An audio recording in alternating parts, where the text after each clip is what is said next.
బలహీన వర్గాల కుల వృత్తులను ప్రోత్సహించేందుకు గత బీఆర్ఎస్ ప్రభుత్వం పలు చర్యలు చేపట్టిందని జీవన్ రెడ్డి తెలిపారు. జైత్యాల బీఆర్ఎస్ కార్యాలయంలో నిర్వహించిన విలేకరుల సమావేశంలో ఆయన మాట్లాడారు.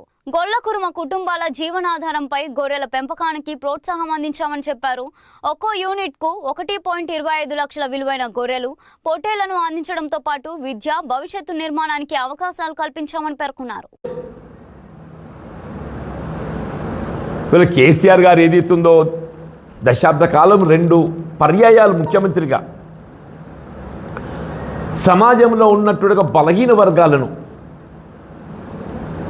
వాళ్ళ కులవృత్తులు ప్రోత్సహింపజేయబడే విధంగా ప్రోత్సహిస్తూ ఒకవైపు, ఇంకోవైపు ఏదైతే వారి విద్యా అవకాశాలు, భవిష్యత్తు నిర్మాణం కొరకు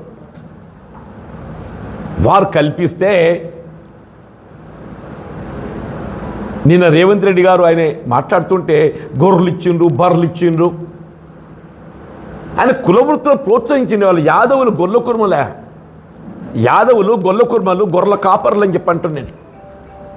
వాళ్ళ జీవనాధారం ఏదైతుందో గొర్రెల కాపర్లు, వాళ్ళు ఆ కుటుంబ పోషణ దానిపై ఆధారపడి ఉందని చెప్పి అంటున్నాను. ప్రతి కుటుంబానికి ఏదైతుందో 20 గొర్రెలు, 5 పొట్టేళ్ళు, 1,25,000 as a unit.